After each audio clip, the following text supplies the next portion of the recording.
Ezihamba phambili indaba namuhla Ushenge uthi Ziyamnetha Endlunkulu.Indida kusho Inkantolo Emtubatuba akakatholakala uminzo olwandle St.Lucia. Lezi indaba z1KZNTV usifundela uThabani Maphumulo sanibonani. Umsunguli weqembu lenkatha Freedom Mphathi inkosi uMangosuthu Buthelezi uthi kube kuya ngemizwa yakho dabeni oluthinta isikhundla sakhe sokuba undunankulu kaZulu ngabe ushiya phansi kwazize sesiside isikhathi enethwa zimvula. Ushenge usho kanje ngesikhathi enethangama nabezindaba namuhla nalabo bephendula khona ngezitsolo eziqhamuka eqenjini kaKhongolose lisoli IFP ngokusebenzisa budlabha isikhundla sika Shenge kanye nokunye. Lesithangama besibanjelwe eDurban Manor eThekwini.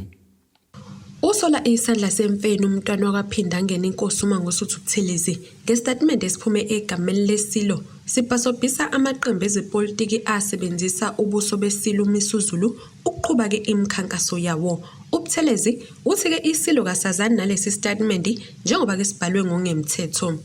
Lesi statement esiphume egameni lesilo namhlanje ngabe ngiphumile ngiyekile namhlanje ngabe ngiyile enkosini ngawuthi cha ngiyaxolisa akayifunela omunye umuntu. Kodwa ngiyazi ukuthi isilo asazani nalesi statement. This statement isiphume kuMr Thami Zulu osebenzela isilo besenza noKhongolose la eThekwini. Asazi nokusibona isilo ukuthi sengibhajwe ngoba uma sengibhajwe sengibhapha sekuwe isilo sengibhasobhisayo neqembu lami eselenze konke lokho elikwenzileyo lize lecishe laphela inyanga okhetho. Bengizawuthi kufanele dank angihamba ngoba sengikhathele. uNkulunkulu ngibekile ngamashumi lunye nantathu ngiphile emhlabeni. Akufanele uba ngabe ngisahlupheka kangaka ngishisho kangaka. Kodwa angikwazi angisoze ngishiye intandane yomntana kwethu inkosi uMisuzulu ngimshiye dengwane enziwa isilo sengubo endlini kwabo. Lokhu kuze ngemumva kokuqubuka kwemvunge ekakhulukazi eqenjini leANC kulandela ukuba inkatha ikhiphe isikhangiso esinobuso besilo unxenxa abantu ukuba bayivotele. Umntwana uthi ke kushelela isandla kulabo ababhekelele ezokukhangisa kuleli qembu ngemumva kokuba liphumelo bala ngokuyibophezela ukusebenzisana namakhosi ngemumva kokhetho. Uthi ke yize kunjalo iqembu likaKhongolose kalinawo amandla okugxeka lesi senzo njengoba okhethweni lwangonyaka ku2016 likhankase ngeyingqwembe ezinobuso besilo esisanda kukhothama ungangezwe lakhe. Indlovu ayikhohlwa. Ngakho siyabakhumbuza ukuthi bakhuluma kangaka nje bande ngomlomo kwesikiki. Kodwa nakho kwenzeka abakwe2016. Comments were made about it. We're not happy about it. We did actually present that. We say that when they talk like this, those who live in glass houses should not throw stones, because that's how they behave themselves. Sekusele insuku ezili-17 ngaphambi kokuba elakuleli libamba ukhetho olubhekwe ngabomvu. Kanti ke umbango wamaqembu ezepolitiki uya ngokuqina. Loyo ke obhekelele ezokuxhumana kwi-IFP uLizel van der Merwe uthi ke leli qembu lalingenalwazi ngezikhangiso ezifaka ubuso besilo. Ngakho ke labo abathintekayo bathathelwe izinyathelo ezinqala. The staff member that had posted the post will no longer be working for the IFP, so we have taken disciplinary action. It was internal controls that were lapsed. He checked with somebody and that person says they checked with leadership, but in fact it didn't happen. So we are really profusely sorry for the internal lapse, and we have apologized to the Zulu monarch. Izindabeni z1KZNTV kubikuntombi khona mvubu eThekwini. Amaphoyisa asemtubatuba enyakatho nesifundazwe KwaZulu-Natal aseqinisekisile ukuthi livulewe icala lokushisa njengoba kushiswa ihhovisi elinamadokodo abucayi enkantolo kaMantshi asemtubatuba. Ekhuluma nethemba lezindaba amaphoyisa aveza ukuthi kutholakala ucingo lwenkantolo olunqanyuliwe. Kusenendida ngokusha kwehhovisi likaMshushisi enkantolo kaMantshi asemtubatuba enyakatho nesifundazwe KwaZulu-Natal. Amaphoyisa asemtubatuba kuqinisekisile ukuthi kuvulwe icala lokushisa kwehhovisi ebelinamadokodo amacala abucayi. Lokhu kwenzeke ezidatha ngosuku lwangalesine kanti abasola kubuye bemba umgodi banqamula ucingo olubiyile base bengena ngaphakathi bashisa leli hhovisi. Nakuba kushe leli hhovisi kodwa amanye amacala aqhubekile ngosuku lwangalesine kuyo lenkantolo. Ezindabeni ze1KZNTV kubikuthi abantu Maphumulo Emtubatuba. Usadunguzele bumnyameni umndeni wakwaFakude ekhula village Emtubatuba enyakatho nesifundazwe emva kokuminza kwengane yomfana neminyaka eyi14 olwandle lwaseSendlusha. Uyise womntwana ubheka inkosi Fakude uthi unxuse noma ubani ongabona umzimba womntwana wakhe kubaxhumane nabo kanye amaphoyisa. Usadunguze bumnyameni umndeni wakwaFakude ekhula village Emtubatuba emva kokuminza komfanyana uVeli Msomi obeneminyaka eyi14 ebhishi laseSendlusha. Lo mfanyana wayehamba nomfowabo kube ukuthi wathathwa amagagasi anamandla ngosuku lwangomsombuluko. Uyise womntwana ubheka inkosi Fakude unxusa noma ubani obona umzimba womntwana eduze nolwandle axhumane namaphoyisa. Lo mfanyana kube ukuthi ubevakashile ekhaya ekhula ezohamba ngosuku lwangolesibili esephindele esikoleni njengoba befunda eThekwini evika ingozi. Efike lapha ekhaya njati kuvaliwe ikole ebezobuyela eThekwini ngolwesibili ngoba baqala ngolwesithathu ukufunda. So ngomsombuluko ke wathi ebhishi hamba nomfowabo kufanele sibonke yena wangabe sabuye ulandela Ziyamnetha. Ingakho besicela kwabambonakho mayibe lapha eSandlusha bathinte amaphoyisa noma bathinte abasidozane ukuze nathi sazi njengomndeni. Okhulumela amaphoyisa aseMtubatuba uCaptain Justice Hlabisa uqinisekisile ukuthi kunesigameko sokuminza komfanyana kanti kunecala lokulahleka elivuliwe. Kanti uHlabisa ubese enxusa umphakathi ukuba uqaphele ungabhukuthi kuleli bhishi ngoba liphephile kanti abekho nalabo abahlenga abantu uma beminza. Umphakathi namaphoyisa uSerescue basabheka ke kule ndawo behlaba enyuka ukubheka ukuthi ngabe umzimba awukhishwa ngani ulwandle. Esingacela ke nje njoba kulesi sikhathi ilanga siyabona ukuthi liyashisa kakhulu. Abantu bezama ukugwema kuya eindaweni engavikelekile ikakhulukazi maye bengekho ama life saver laba abatshuzi abangakwazi ukulekelela makukhona othathwa amanzi. Sekukaningi kwenzeka isigameko zokuminza kwabantu kuleli bhishi kanti uma uqhamuka ukhangwa amabhoda achazayo ukuthi akubhukudwa. Ezindabeni ze-1KZNTV kube kuthi abantu maphumulo eSendlusha. Iphini likaNgqongqoshe wezokuthutha kuzwelonke uSindisiwe Chikunga uthembise osonkontileka abasebancane ukuthi bazoqinisekisa balithola usizo abalidingayo njengoba ziningi izingqinamba ababhekene nazo uma kuqhathaniswa nalabo sebekhulile kule mkhakha. Ukusho lokho ngesikhathi ehambela umphakathi waseMgungundlovu emcimbini obubanjwe lehholo lomphakathi eCaluza. Umnyango wezokuthutha kuzwelonke ngokubambisana nenkampani yezemigwaqo iSentral bahambele indawo yakwaCaluza eMgungundlovu KwaZulu-Natal ukuyoxoxisana nomphakathi wakuleya ndawo kanye nosomabhizinisi abasathuthuka ngamathuba akhona kulomnyango kanye nakule kampani yezemigwaqo. Okugqame kakhulu lapha kube ukuthi liselikhulu igebe phakathi kosomabhizinisi abampisholo nabamhlophe uma kuziwe ekutholeni nasekufakeni izicelo zokwenza umsebenzi kwaSentral. Umthetho okhona njengamanje uthi uma ngabe kube mhlambe nethenda kufanele kuthathwe obide lowest obengaphansi kwabo bonke. So kuyaba favor and uma engaphansi kwabo bonke umthetho uyakuforce ukuthi umthathe, otherwise if you take omunye ongaphezulu kwakhe bakuse court and afika iwin case.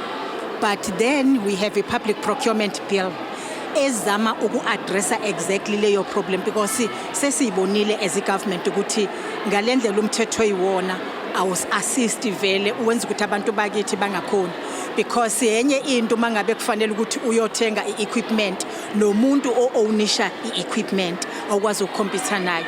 Khona manjalo uChikunga ugxeke izenzo zobudlova nobudlwane athi ziphazamise umnotho wakulesifundazwe ngesikhathi sezibhelu nokutatshwa kwempahla. We want to compete with other countries eku-attracteni ama-investors. Now umzozo ama-countries athize asethi thina siyayithatha i-cargo yethu from i-Durban port for instance sesiyisa kwenye i-port. That says into esiyithumele emhlabeni ine-impact negative beyond ukuthi kwasha ama-truck amangaki. Beyond ukuthi izinto eingakanani ezakufanele ukuthi zihambe ziye kuma-countries from ama-companies afana nabo-Defy ezase zisayinela ukuthi zizofika ngasiphi isikhathi azangabe zisafika. Uyayibona lo umonakalo walokho into ekufanele as South Africa sivume sithi kwenzeka but it can't happen again. uChikunga uphinde waphonsela inselelo abantu abasha nabafundi ukuba bangene emkhakheni bezobunjiniyela. Ezindabeni ze-1KZNTV kubika Endlunkulu.Indida kwacaluza eMgungundlovu. Umasipala umsunduzi uthi ukuqoqa kwemfucuza kuzobuyela esimene sejwayelekile kungekudala kulandela isiteleka sabasebenzi sashiya umonakalo omkhulu edolobheni. Okhulumela nomasipala uThobeka Mafumbatha unxusa ukubambisana phakathi kwezakhamizi kanye nomasipala. UMafumbatha usho lokho engxoxweni ekhethekile abenayo nethimba lesindaba le-1KZNTV. Idolobha laseMgungundlovu loneliko omkhulu lesifundazwe saKwaZulu-Natal kepha imfucuza engaqoqiwe nokungcola okubonakala kuleli dolobha kulezi insuku kuyashaqisa.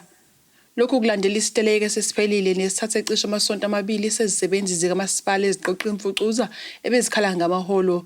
Lokhu sekwenze abamabhizinisi kanye nomphakathi bakhathazeka ngokungabikho kwenhlanzeko kuleli dolobha. Mina ngikhulele eMaritzburg, idolobha lethu belinge nje yabo. Thina sikhule sizedrobheni siba clean sigeza mesizedrobheni kodwa manje ngendlela leselilona uyabona nje na ukuthi selabanjani. Njengamanje mina ngikhalela kakhulu abantu abasesidolobha especially kulesikhathi se-COVID-19 ukuthi ipho kunongcolo onjeyana bosho bazo affecteka futhi naba affecteka kuloko. Ziningi indlela ekuzanywa ngazo ukuthi kucleanwe kodwa uyabona ukuthi nje into engenawo mehluko. Ngiyacabanga ukuthi iqathu lokuqala ukuthi kukhona into efanele siyenze spiritual. Number 2 silekelelane nomasipala wethu ngoba angeke siblame umasipala alingcoliswa umasipala lingcoliswa abantu. Kanti umasipala umsunduzi uthi wenze konke okusemandleni okuxazulula lenkinga. Okunye okulidele ekuthenini sibone ngathi kunama best water pipes amaningi sinenkinga ye-theft yokuntshontshwa kwamakhava lokho ekubizwa ngokuthi ngama main hole covers. So izinga lokuntshontsho kwezinto nokudestroyeka ukuvandalize kwe-infrastructure kamasipala nako kunomthelela okukhulu. Khona manjalo lo masipala usunxuse ukuthi kube nokubambisana nokusebenzisana nomphakathi ukulwa nale nkinga. Abasebenzi sebebuyelile emsebenzini kodwa kuzobonakala ngathi kusekhona indawo engenzeki kahle ngenxa yokusilela ngoba phela beke kwaba khona lesi sikhathi esidlulile apho bekhona abantu bebengasebenzi. Siyabagqugquzela abantu bakuthi ukuthi maba report kuyinamba zethu zase call center. Ezindabeni ze-1KZNTV kubika Endlunkulu.Indida ngisemgungundlovu. Imeya umasipala wesifunda ukusizwe Ngcobo uthi uhlelo abalwakho kuba liphakela amanzi ophepheni nase-St Phase luphakela umthamo ngaphezulu kwalona obulindelekile kanti bewumkhandlu basezingxoxweni nomngeni water ukuba bakhuphule ukuphakela kwamanzi kule ndawo. Ukusho lokho ngenkathi ekhuluma nethimba lesindaba le-1KZNTV e-St Phase eMzumbe. Umasipala uGood District ithi sebenaso isixazululo sesikhashana ekulekeleleni ukulethwa kwamanzi emphakathini wasogwini. Lokhu kusho umeya womkhandlu ukhansela uSizwe Ngcobo ngenkathi ekhuluma nomphakathi wasophepheni eMzumbe. Kule ndawo esikuyona amanzi akhona kule ndawo esikuyona ayaba nenkinga ngoba iskime sasakha sakhe sisoseva le ndawo sigcine siseve indawo eningi. Ingakho sikhulumisana nomngeni ekumngeni orana lesa scheme ukuthi sicela abanyuse umthamo sesivumelene nabo bayakwenza futhi lokho abantu bakithi bazokwazi ukwathola amanzi kodwa ngaphezulu kwalokho khona kule ndawo le kunedamu elikhulu lele kuthiwa isecwebeni likhona la kule ndawo moya ngale emzimkhulu qali lelo damu lelizokwazi ukusiza kule ndawo le kodwa ngaphezulu kwalokho ugu linamawadi awu86 manje.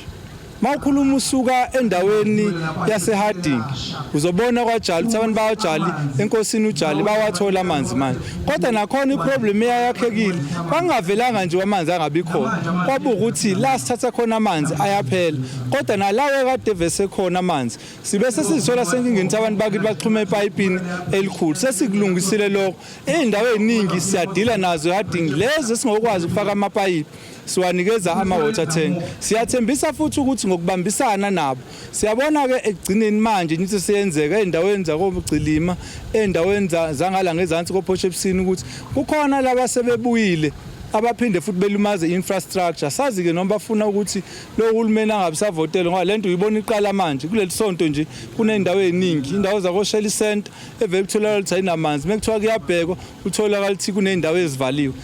Kanti umeya ugxeke kakhulu isenzo sezinhlangano ezikhankasa ngokucwasa nangokuhlukanisa abantu ngokwezizwe nangobuhlanga.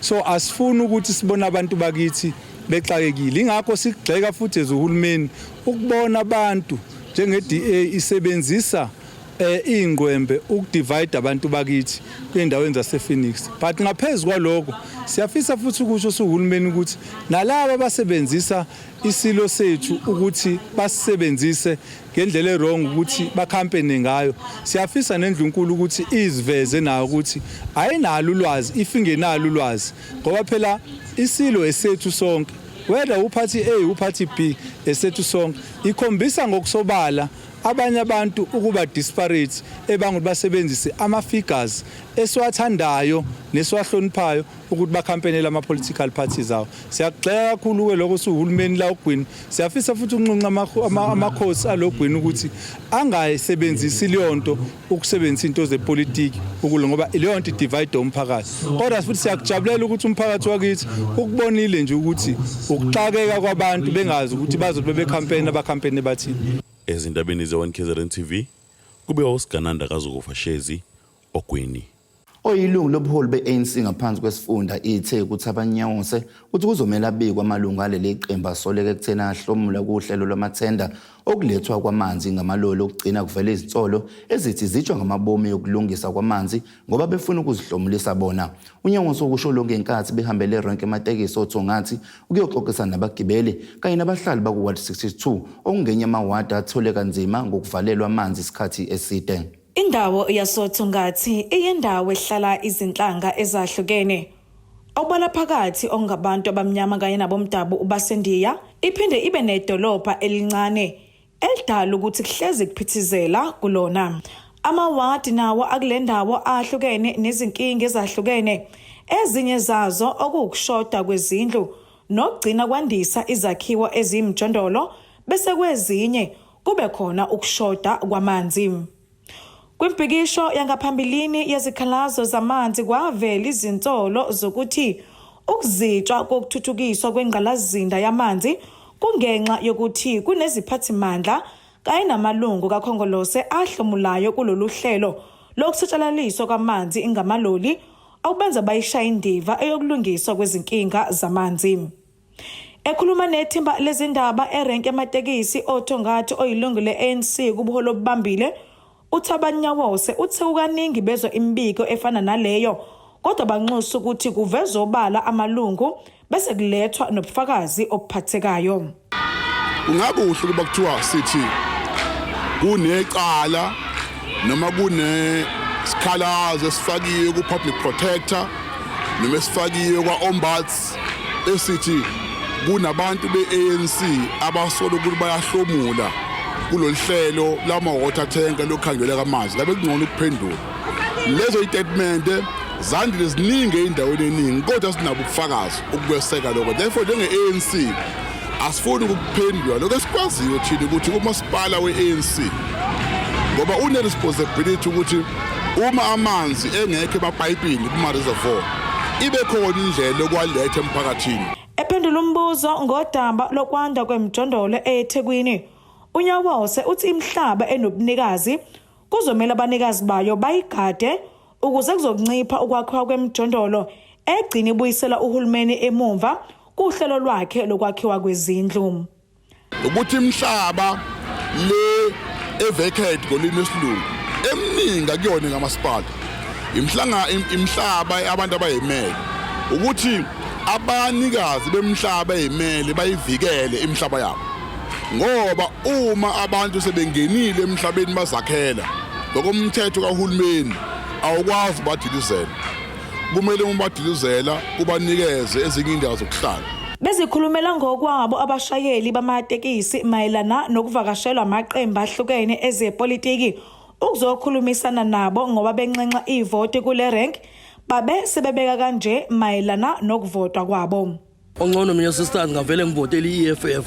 Sike sizame kuEFF sibone ukuthi izosenzelana ngoba iANC hayi isijahe ngamasosha kuyi-lockdown isijaha ngamaphoyisa basibopha sihamba ngamatekisi asikwazi kokusebenza la emgaqweni sisters. Kungaphatha kabuhlungu ngithi ngiya ekhanseleni la khona lapha ngasekhaya ngithi nje nami ngifunela amatoho ukuthi sasa ngikwazi ukuba right la vela bizo omakhelwane ngahlekwa ngayinhlekisa nami ngagcina ngihlekile yabo isidingo singekho so angisibonike isidingo ukuthi ngiphinde ngivote mina ngizophinde ngithi ngiyoyikhalela ngilambile bese ngiphenduka inhlekisa.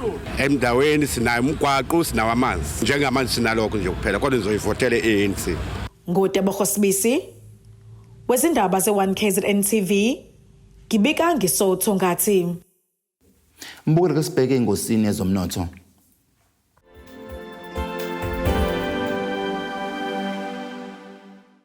Irandi lu 14.69 cent maliqhathaniswa nedola semelika libo 20.16 cent maliqhathaniswa noponto kanti libo 17.6 cent maliqhathaniswa neeuro igolide lona libiza $1,788 91 cent ounce kuthi olungahloziwe ubu $84 kumphongolo. Mbukelo sibheke engosini yezemidlalo.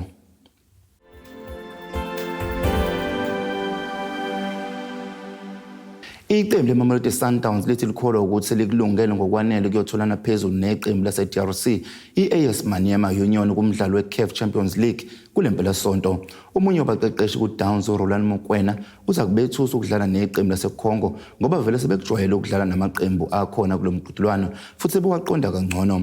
Iqembu le-Downs kumanje lenza kahle kakhulu njengoba lingakaze lehlulwa selokhu lagcina ukwehlulwa i-Al Ahly yaseGibhithe kumdlalo we-CAF Champions League ngesizini edlule.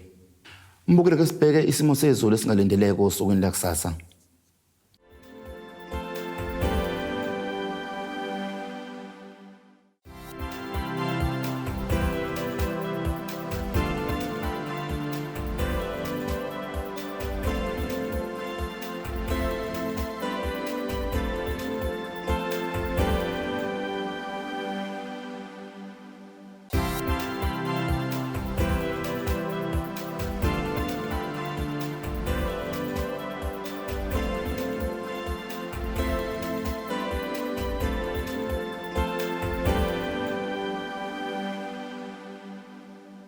Mbukelo sengeke bese kuphathele zona siyithimba lesindaba le1KZNTV izindaba zipheli kuphela isikhathi nibe nobusuku obuhle.